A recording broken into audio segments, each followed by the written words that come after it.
जय हिंद। दुनिया का सबसे रहस्यमयी प्लेन हादसा जिसमें 72 दिन बाद भी जिंदा मिले लोगों की खौफनाक कहानी, आइए समझते हैं। उरुग्वे इंडोनेशिया के जकार्ता में एक यात्री विमान सोमवार सुबह उड़ान भरने के 13 मिनट बाद समुद्र में क्रैश हो गया। इसमें सवार 189 लोगों के मारे जाने की खबर थी। हालांकि अभी तक क्रैश के पीछे की वजह पता नहीं चल पाया। वैसे तो हर साल दुनिया के किसी न किसी कोने में प्लेन क्रैश की खबर आती रहती है, लेकिन आज हम आपको एक ऐसे प्लेन क्रैश की घटना के बारे में बता रहे हैं जिसमें सवार यात्रियों को करीब 72 दिन बाद रेस्क्यू किया गया था। इतना ही नहीं, जिंदा बचे लोगों ने अपने भूख मिटाने के लिए प्लेन क्रैश में मरे गए कुछ यात्रियों के मांस भी खा लिया था, जिस पर बाद में हॉलीवुड फिल्म भी बन चुकी है। इतिहास में यह दुर्घटना 1972 एंडीज फ्लाइट डिजास्टर या मिरेकल ऑफ एंडीज के नाम से जानी जाती है। यह दुर्घटना उस फ्लाइट में सवार उरुग्वे के ओल्ड क्रिश्चियन क्लब की रग्बी टीम के उन 2 खिलाड़ियों के हौसले के लिए भी जानी जाती है, जिन्होंने अंत तक हार नहीं मानी और कई लोगों की जिंदगी बच गई। यह दर्दनाक हादसा 13 अक्टूबर 1972 को हुआ था। इसमें उरुग्वे के ओल्ड क्रिश्चियन क्लब की रग्बी टीम शिकार हुई थी। यह टीम चिली के सैंटियागो में मैच खेलने जा रही थी। उरुग्वे एयरफोर्स का प्लेन टीम के प्लेयर्स और मैनेजर्स के साथ उनके परिवार और दोस्तों को लेकर एंडीज के ऊपर से गुजर रहा था। प्लेन में कुल 45 लोग सवार थे। उड़ान भरने के कुछ देर बाद ही मौसम खराब होने लगा था। एंडीज के सफ़ेद बर्फीले पहाड़ों में पायलट को कुछ नज़र नहीं आ रहा था। मौसम खराब था और पायलट को संभावित खतरा नज़र आने लगा। एक ही झटके में विमान तबाह। करीब 14,000 फीट की ऊंचाई पर न जाने क्या हुआ कि पायलट अपनी पोजीशन समझ नहीं पाया और एक झटके में प्लेन एंडीज पर्वत की एक चोटी से टकरा गया। तूफानी रफ्तार वाले प्लेन के एंडीज पर्वत से टकराते ही जोरदार धमाका हुआ। दूसरे ही पल धू कर जलता एंडीज पर्वत में गुम हो गया।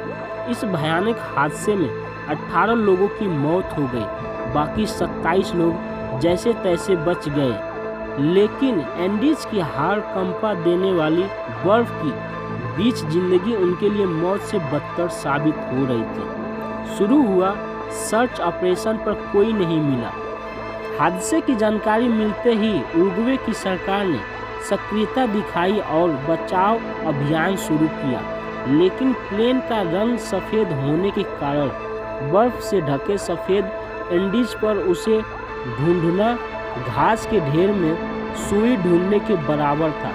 लगातार 10 दिनों तक असफलता हाथ लगने पर 11वें दिन बचाव अभियान बंद कर दिया गया। सबका मानना था कि एंडीज के विषय मौसम में बिना खाना और पानी के किसी का भी इतने दिनों तक जिंदा रहना नामुमकिन है। उधर दूसरी तरफ बचे हुए 27 लोगों में से कुछ घायलों की जान चली गई। बाकी बचे लोगों ने अपने पास उपलब्ध भोजन को छोटे छोटे हिस्सों में बांट दिया ताकि वे ज़्यादा दिन तक चल सकें। पानी की कमी को दूर करने के लिए उन्होंने प्लेन में से एक ऐसे मेटल के टुकड़े को निकाला जो धूप में बहुत ही जल्दी गर्म हो सके। फिर उस पर बर्फ रखकर उसे पिघलाकर पानी इकट्ठा करने लगे। इससे उनकी पानी की समस्या तो हल हो गई, पर कुछ ही दिनों में भोजन समाप्त हो गया। खाई साथियों की लाश। भोजन खत्म होने के बाद बचे हुए लोग भूख से इस कदर परेशान हो चुके थे कि उन्होंने अपने साथियों के लाश के टुकड़े खा के खाना शुरू करने लग गए। एक झटके में आई मौत से बचे ये लोग अब असहीन अंत की ओर बढ़ रहे थे। अब केवल 16 लोग ही जिंदा बचे थे और हादसे को 60 दिन बीत चुके थे। मदद की कोई उम्मीद दिखाई नहीं दी तो फुटबॉल प्लेयर्स नैंडो पैरेडो और रॉबर्ट केनेसा ने सोचा कि यहाँ पड़े पड़े मरने से अच्छा है कि मदद की तलाश में निकला जाए। 60 दिनों के अंदर दोनों के शरीर कमज़ोर हो चुका था। बर्फ पर ट्रैकिंग करने के लिए उनके पास पर्याप्त साधन नहीं थे, लेकिन दोनों खिलाड़ी थे और दोनों के अंदर अंत तक हार नहीं मानने का जज्बा भी था।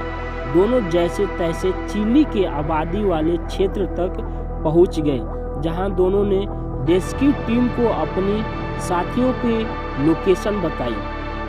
हादसे के 72 दिनों बाद 16 लोग को बचाना भी किसी चमत्कार से कम नहीं माना जा रहा था। पैरोडा ने इस पूरे हादसे और अपने संघर्ष को एक किताब की शक्ल भी दी है। इस भयावह घटना पर पियर्स पॉल रीड ने 1974 में एक किताब अलाइव लिखी थी। इस विषय पर 1993 में निर्देशक फ्रैंक मार्शल ने फिल्म भी बनाई थी। तो आई होप आप समझे होंगे इस प्लेन क्रैश के बारे में। मिलते हैं नेक्स्ट वीडियो में। जय हिंद।